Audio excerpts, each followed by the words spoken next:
ahí sí se van a dar cuenta, una crisis hipertensiva, una simple lipotimia, ¿sí? Saber diagnosticar. No es que nosotros le vamos a preguntar en el examen, a ver, signos y síntomas de una tal crisis asmática.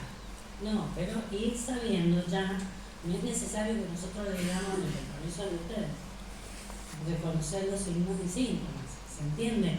No es nuestro espacio para evaluar la sintomatología.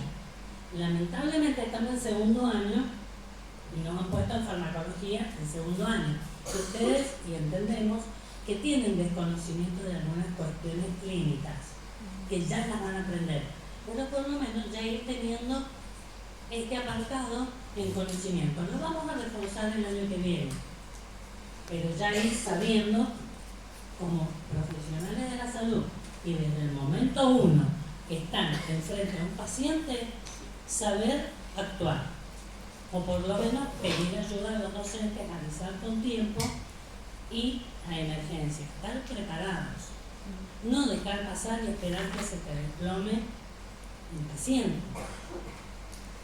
¿Pasan cosas? Sí, pasan cosas, porque es la vida. Lamentablemente, en la Facultad de Odontología tenemos primero el evento acá en esta aula de un profesor titular, alumna yo en el momento que estaba dando la clase, murió. Fulminante. Tenía cardiopatías, no era que no, está dando la clase y murió. Porque fíjense, cuando yo era alumna no había celulares masivamente. En ese momento, tanto los alumnos como los profesores no tenían, en ese momento, tuvieron que trasladarse a buscar un teléfono al rectorado. ¿Ustedes vieron dónde está la plaza de estacionamiento? ¿Dónde está el rectorado? De aquí que llegó las emergencias médicas que llegaron, que no vinieron, el paciente ya había fallecido. ¿Sí? Muy traumático, muy desagradable y peor todavía porque entre los docentes estaba el hijo, que tampoco lo pudo asistir a su papá. ¿Sí? Bueno, entonces pasan cosas. Luego tuvimos la mala experiencia de una alumna que murió en el buffet de la facultad.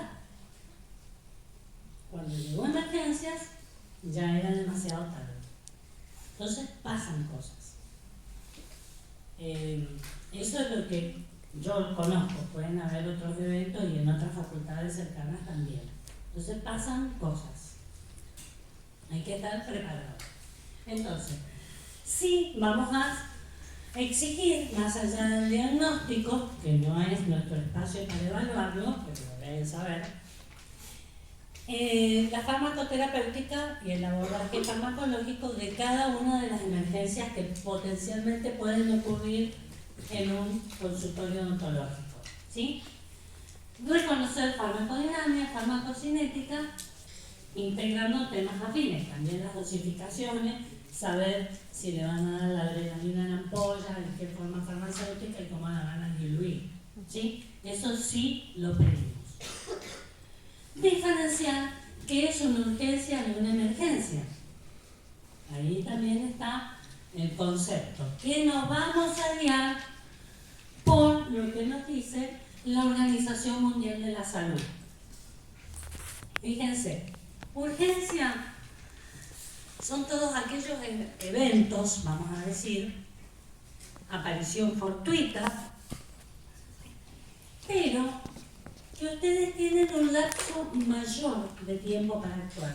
¿Qué significa? Si el paciente viene con un proceso infeccioso, con un flemón, vamos a poner un ejemplo, de origen odontogénico, y me está llamando en este momento, a mí, por ejemplo, yo le puedo decir, bueno, le doy turno a las 5 de la tarde, estamos dentro de lo que son las primeras 6 horas. ¿Sí? Fíjense.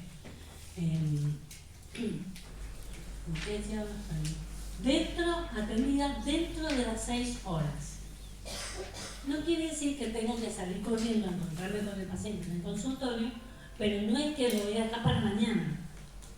Está dentro de un lapso donde no corre peligro inminente de muerte. Inminente significa en el momento, pero no quiere decir que lo voy a dejar más tiempo, porque sí necesita urgencia. Elige el filtro cuando ustedes piden un turno al odontólogo. Si es una urgencia, o tal vez, bueno, no es una carie incipiente, doctora, me quiero hacer un blanqueamiento, bueno, lo puedo posponer el turno a la semana siguiente. Pero si es una urgencia, debe ser atendida dentro de las 6 horas. Convenimos, ¿sí? Bien. La emergencia, según la Organización Mundial de la Salud, es de pronta atención, porque es peligro inminente de muerte del paciente, ¿sí? Si no es atendido dentro de lo que es los primeros minutos, la primera hora, el paciente potencialmente puede morir.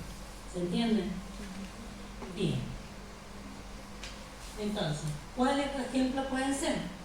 Hemorragia severa. Si ustedes tienen, un paciente con una hemorragia severa, ¿qué le puede pasar? ¿Eso ya lo han visto?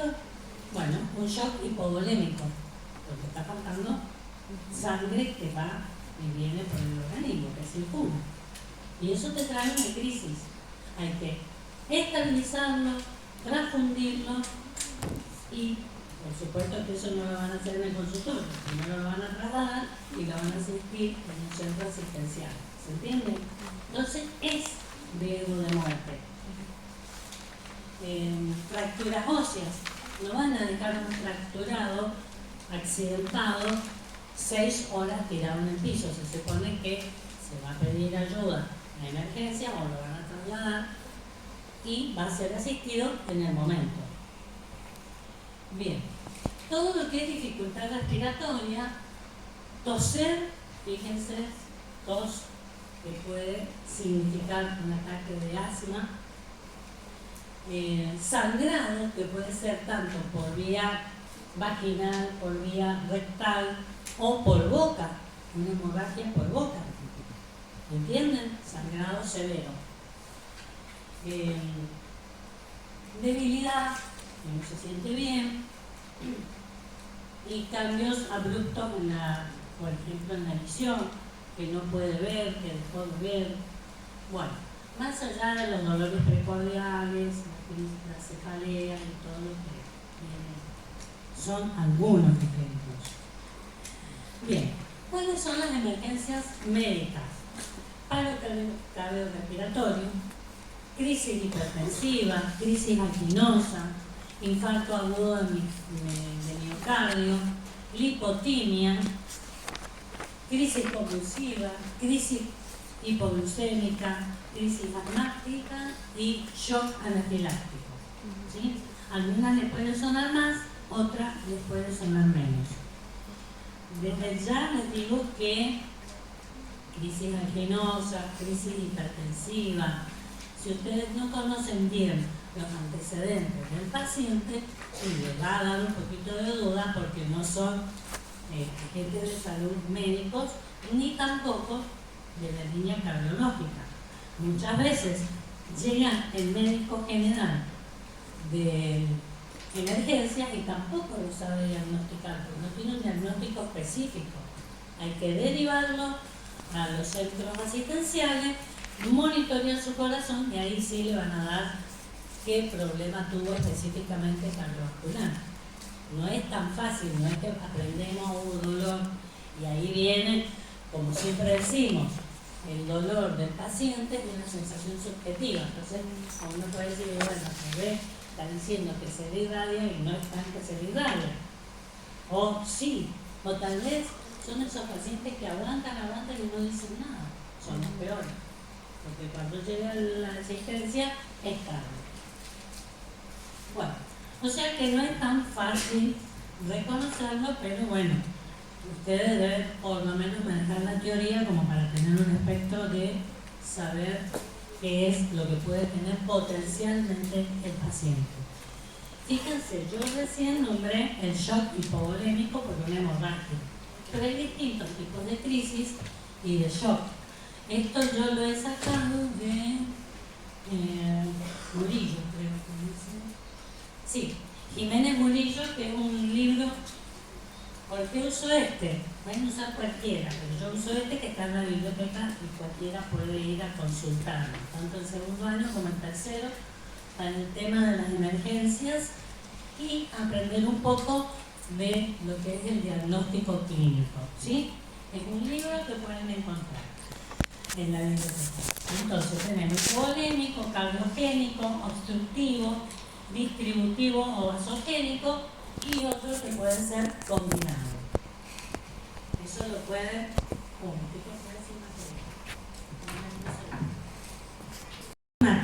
Partimos de la base que el asma bronquial es una enfermedad de tipo inflamatoria, ¿sí?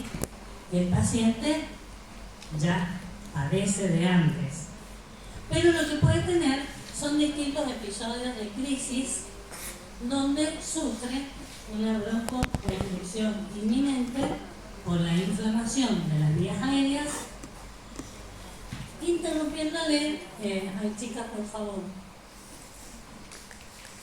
tienen el presente bronquial y una obstrucción variable del flujo aéreo, variable puede ser en más o en menos, y hay distintos modos de identificarlas y clasificarlas. Evidentemente el paciente que padece esta enfermedad ya reconoce por sí solo en qué fase está, si está con algo leve o está con algo moderado a grave, ¿sí? No debería llegar a grave porque ahí es más difícil el abordaje, como todo. Fíjense, entonces, ¿a qué se denomina crisis? Y es un ataque repentino de esta enfermedad que ya padece el paciente, ¿sí?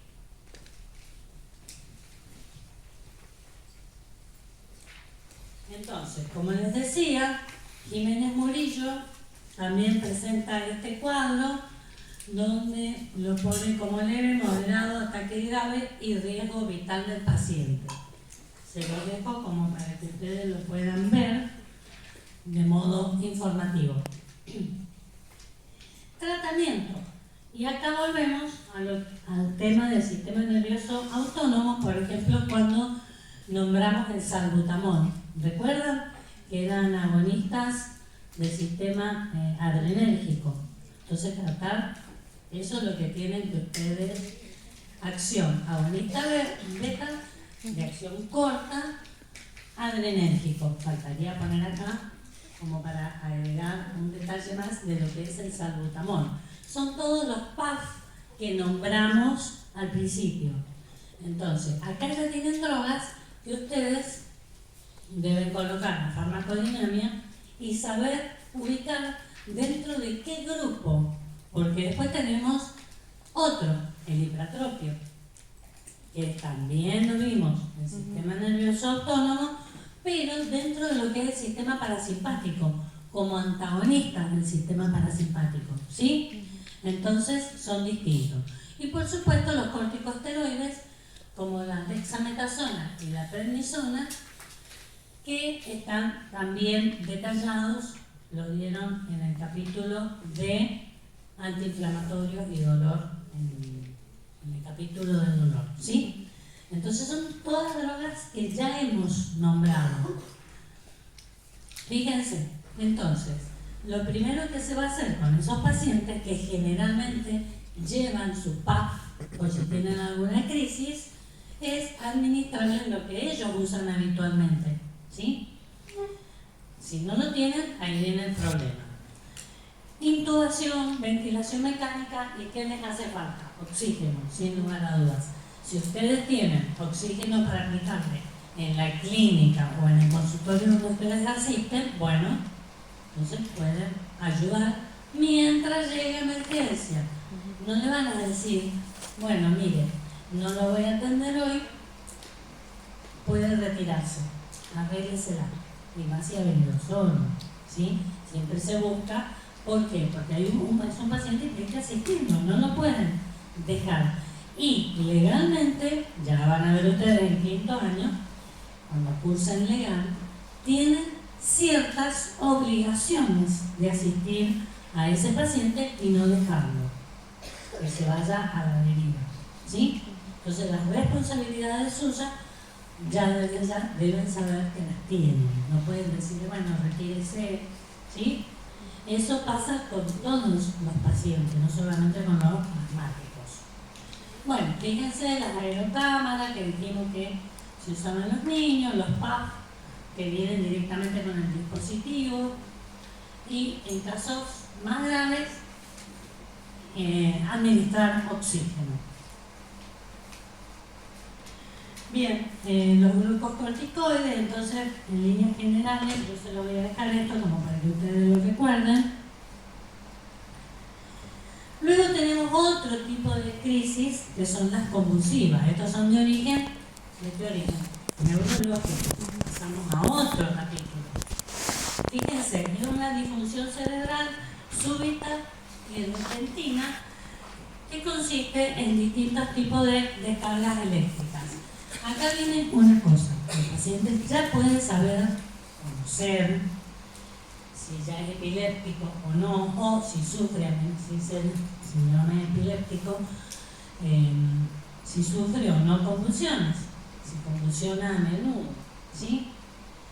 O tal vez fue por alguna maniobra o algo que se le administró hipoanestésico local y que le desencadena convulsiones. El paciente tiene movimientos bastante fuertes e totalmente no lo pueden ni tocar.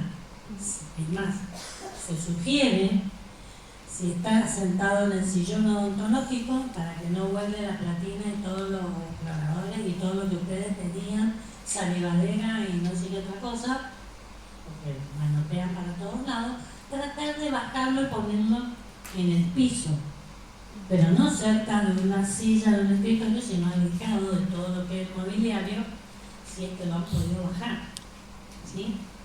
¿Por qué? Porque hay que protegerlo que no se golpee la cabeza, con esos movimientos bruscos, ¿sí? Que tenga un movimiento, un exabrupto y se golpee contra un mueble, una silla, ¿sí? Aparte, para que no destruya todo lo que es el sillón odontológico, la cortina y huele todo por los aires. Si se puede proteger la cabeza con alguna campera, una almohadita, algo que se tenga, un bolso, mejor. Si no, no tocarlo, dejarlo que pase su crisis, que duran cierto tiempo. Mientras tanto, si viene acompañado, sería lo ideal, porque son quienes saben actuar más con ese paciente y dominar la situación, mientras el profesional entró él en crisis, ¿sí? Por no saber ni tener los conocimientos de lo que puede llegar a pasar, ¿sí? Y comunicarse de emergencia si no tiene la medicación correspondiente para que se acorten este tipo de crisis, porque va a seguir convulsionando y puede volver a repetir, y sacar al paciente de ese estado, ¿sí? Fíjense, hay algunos desencadenantes, como puede ser fiebre muy alta, golpes de calor, infecciones, medicamentos. ¿Y por qué digo golpes de calor? Y porque Mendoza es un lugar donde las temperaturas, ahora tenemos una excepción, pero son muy altas. Entonces por ahí las personas salen a hacer actividad al aire libre, fuera de los horarios recomendados, y sufren golpes de calor, más allá de que tenemos veranos bastante, o lugares muy cerrados, poco ventilados. Eso también puede ser un sofocón y desencadenar este tipo de crisis. No quiere decir que todos los que estamos en un lugar cerrado o haciendo actividad al rayo del sol vamos a convulsionar, no. No convulsiona el que quiere, sino el que puede, porque ya es una predisposición de cada paciente. Es decir, sometido a los mismos desencadenantes, no todos vamos a convulsionar. Eso tiene que ser una predisposición del paciente. Bueno, algunos medicamentos, ahí también viene cuando toma por primera vez o cuando se le administra por primera vez un anestésico y demás. Fíjense, como medidas a tomar, que son los tratamientos no farmacológicos, primero conservar la calma, porque si ustedes pierden la conducta, el paciente no lo van a poder ayudar, y la responsabilidad del profesional. No, ay, me puse nervioso, no, eso no va. Sino, lamentablemente, nos tenemos que dedicar a otra cosa, si no estamos en condiciones de saber llevar las situaciones potenciales que pueden ocurrir.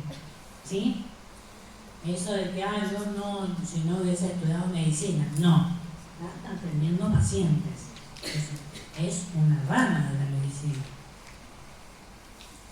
Bien, acostar al paciente en el piso, ya lo dije, colocarlo de costado cuando puedan y se pueda quedar quieto, porque si no ustedes lo van a poner de un lado y se lo van a volver a poner para cualquier lado. Despejar el área de objetos, ya dijimos, los mobiliarios, cuestiones filosas o duras que puedan lastimar al paciente para prevenir lesiones. Tratar de protegerle la cabeza, y acá lo tenemos en posición lateral de seguridad. Bien, ¿qué droga? Acá volvemos a psicofármacos, benzodiazepinas, diazepam, anticonvulsivante, ¿sí? Es lo que se sugiere tener como droga de emergencia en el botiquín de emergencias, ¿sí? Diazepam 10 miligramos ampolla que se puede administrar tanto por la vía endovenosa, si es que la saben, tienen conocimiento de hacer el abordaje para la vía endovenosa, o intramuscular.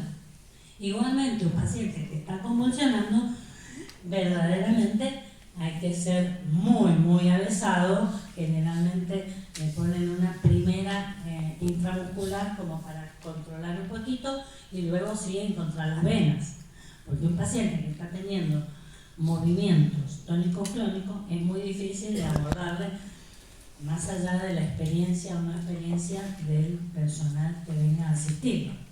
Es más fácil una intramuscular y luego, bueno, tratar de encontrar las venas para que no vuelva a repetir las crisis o las secuencias.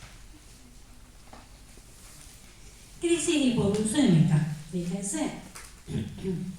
Siempre pensamos en el paciente que tiene antecedentes de diabetes, pero le puede dar a cualquier paciente que no haya desayunado bien y supongamos, fíjense, salió de su casa, no desayunó bien, ustedes lo citaron a las 15 horas a hacerse una extracción, no almorzó nada, pasó derecho, a las 3 de la tarde el paciente, más allá que no tiene los nutrientes circulando por su organismo, se aparecen ustedes con toda la vestimenta y apuntando hacia arriba con una jeringa, carpule, una aguja y una anestesia, y no les cuento cuando se aparecen con el force.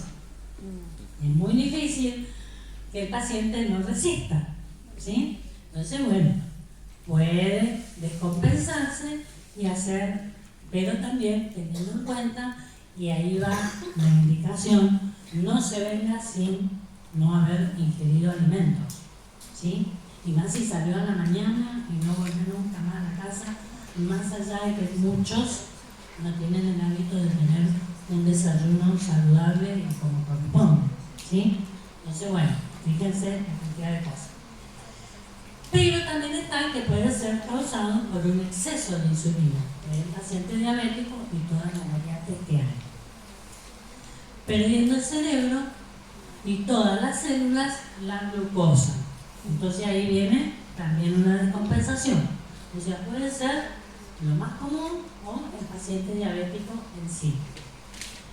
Sudoración, confusión. Fíjense, cuando damos, que esto también yo lo he sacado del libro, para que todos hablemos iguales, sudoración, confusión, palpitaciones, visión borrosa, palidez, y el paciente me presenta todo eso y mi cabeza gira como diciendo a dónde apunta mi diagnóstico, ¿sí?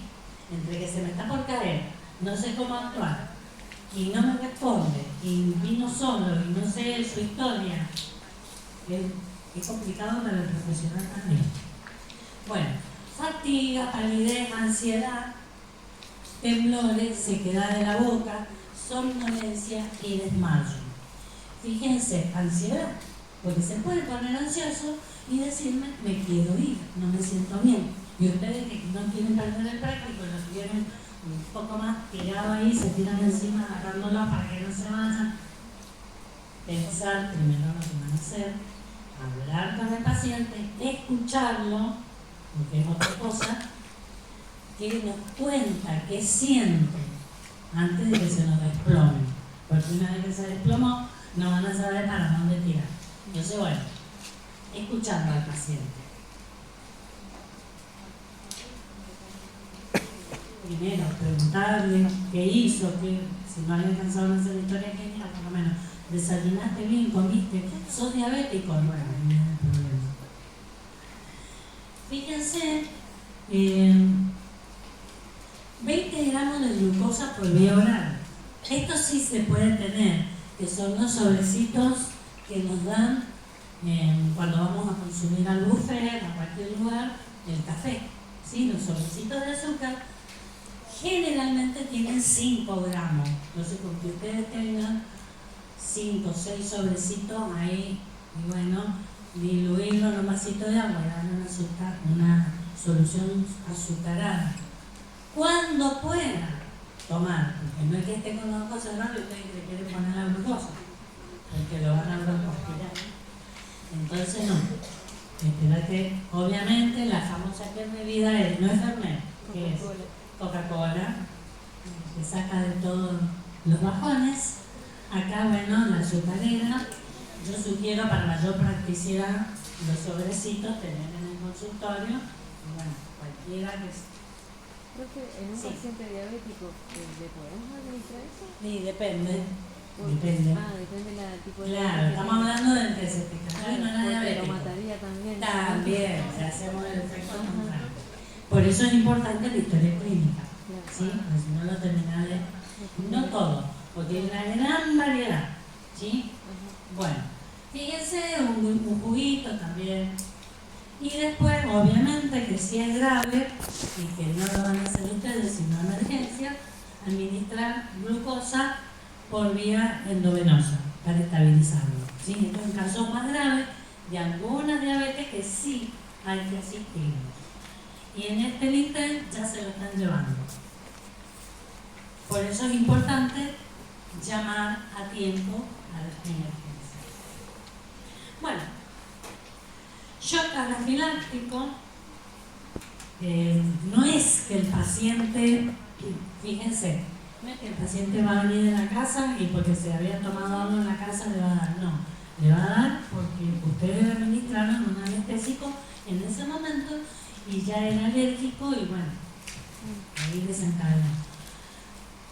Ojo, que no solamente vamos al caso de, porque fíjense, causa, fármacos en primer lugar, alimentos, conservantes, ya dijimos, los metilparabenos y toda la cuestión de los conservantes. El otro día la doctora también nombró algo de los mariscos que estaba asociado y dijo, bueno, por ahí vienen también las alergias, no es tanto a los mariscos sino a los conservantes. El problema es que nosotros no estamos en zona de mar, entonces los mariscos, para que lleguen bonitos, o vienen envasados al vacío con algún conservante, o vienen en esas benditas bolsas congeladas, de todo lo que consumimos congelado, pero tiene que llegar desde Mar del Plata, no sé si vendrá de otro lugar, hasta Mendoza, que no es un lugar donde tengamos mariscos. ¿Se entiende? Lo mismo pasa con algunos pescados. Bueno, picaduras de insectos, esto sí, porque si tuvimos la mala suerte que al ingresar a nuestro consultorio justo lo picó una abeja que andaba dando vueltas, bueno, un infortunio. una araña por no limpiar el consultorio, me apareció y me picó al paciente y bueno, me dio un shock anafiláctico. Fíjense, medio de contraste radiológico, que ahí me acordé lo que había hecho la doctora en relación al yodo, ¿sí? Entonces, no sucede, pero puede suceder, porque tal vez el paciente, cuando le hicieron la historia clínica para hacerse los estudios de contraste, desconocía totalmente que era alérgico al yodo, porque nunca había tenido exposición, nunca lo había tocado, nunca le había pasado, nunca lo usó, no lo conocía, no sabía. Entonces, también es un riesgo para los que hacen estudios, fíjense. Bien, yo tenía un paciente que la esposa le había dado polen para consumir con toda esa onda de la, que está muy bien también, la medicina alternativa naturista. Bueno, hagamos algo más, consumamos levadura de cerveza, en el juguito, pongámosle unas cucharaditas de polen y vamos con el polen también. El hombre era alérgico. Entonces, como era la alergia muy caprichosa, nunca había hecho una alergia, digamos, una manifestación masiva, pero en ese momento, al ingerir el juguito de naranja con 2 cucharadas de polen, le dio un shock anafiláctico. Como no era el destino que de esa manera, llegó a emergencia, lo asistieron, lo internaron, le hicieron todo lo que le tenían que hacer y después fue a mi consultorio y me contó.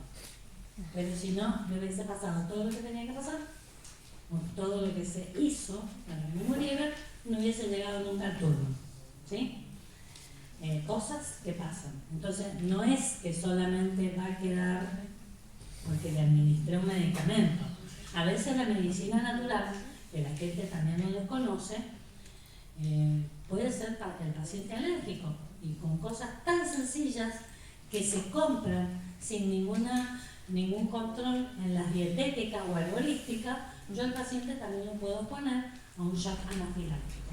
Y siempre lo cuento por eso, porque está, no, es medicina natural, decimos medicamentos y lo asociamos a la industria farmacéutica. Pero dijimos que hay algo más paralelo también, que son los preparados que se hacen en la farmacia, que toda la cuestión de recetas magistrales y todo lo que se compra en la dietética o herbolística, porque también es la base de los medicamentos, ¿sí? También son medicamentos, no porque se compren en forma natural o bueno, no procesados por Pfizer, supongamos, van a ser más naturales. Bueno, fíjense, a veces el paciente llega a tener toda esta edematización, todas estas manifestaciones en piel, pero no me cierra la vía aérea y me da tiempo a mandarlo a la casa o mandarlo al hospital para que lo intervengan, lo vean. El tema es que el shock anafiláctico a veces se desencadena en minutos. Aparece todo esto, pero también la broncoconstricción, que es la que me cierra la vía aérea y me va a llevar a un paro cardíaco, ¿sí? Que es lo peor que me puede pasar si no actúa a tiempo. Entonces, estar atento a la edematización de los tejidos. Ojo que también está la inflamación de la base de la lengua, que también te cierra todo lo que es la vía aérea de entrada y no puede deglutir, ni hablar, ni respirar, ¿sí? Entonces, estar atento a todo. El tema es que tenemos minutos. Acá dice de 30 a 60 minutos, pero en el shock anafiláctico se acelera todo, viene muy rápido, todo, uno detrás del otro, con esa broncoconstricción que no le permite al paciente respirar. Fíjense, bueno, respiratorio, espasmolaringio, también van a sentir esa sibilancia propia de la laringe, dificultad para respirar, la broncoconstricción. Bueno, primero va a sentir una taquicardia y luego una hipotensión arterial. Y ahí viene el problema porque puede desencadenar un paro cardíaco, ¿sí? Bueno, todo lo que ustedes ven en piel, todo lo que puede decir el paciente, que no puede deglutir, no puede respirar, que lo va a comunicar en primera instancia, alteración de la voz, hinchazón de la cara, la lengua, que ya lo he dicho. Bueno, convulsiones, y ahí sería más complicado todavía. Entonces, no quedarme con que el paciente se le desfiguró el labio y pensar que va a quedar ahí. No, llama a la emergencia porque puede pasar a peores. Y más si no tengo adrenalina y un corticoide y un antihistamínico para colocarme en el momento. Bueno, me adelanté un poco, acá está el tratamiento. Esto es pregunta que deben conocer exactamente y no olvidarse ninguna. La adrenalina le va a salvar la vida, porque más allá de que sea el broncodilatador por excelencia, le va a recomponer la presión, el ritmo cardíaco, todo lo que es de la parte adrenérgica, porque actúa sobre todos los receptores. Todo lo que estoy diciendo ahora, más los receptores, es lo que ustedes tienen que volcar en sus conocimientos y es lo que le vamos a preguntar, ¿sí? Se entiende por dónde va a ir la... Bueno, yo ya había dicho, farmacodinámica y farmacocinética. Fíjense, la diluyen 1 en 1000, porque hay que diluirla, como viene en la ampolla, y colocarla cada 20 minutos. Obviamente que si el paciente ya respira bien y a las 3 horas ya está estabilizado hemodinámicamente, ya se decide, lo dejan en observación y no van a seguir colocando adrenalina para llevarlo a un desequilibrio cardiológico, ¿se entiende? Pero eso lo van a monitorear en el centro asistencial donde ya está. Antihistamínicos como los H1, que ya lo va a nombrar la doctora en la clase siguiente, como la difenhidramina, 10 miligramos también en ampolla. Acá todo es por vía inyectable, porque si dijimos que el paciente no puede deglutir, que es todo inminente, que necesitamos respuestas rápidas, no le vamos a dar un comprimido de Benadryl para que lo degluta y en 30 minutos, no, tiene que ser inmediato. La vía más rápida obviamente la endovenosa, pero si no la saben hacer, no saben la técnica, por lo menos una intramuscular, ¿sí?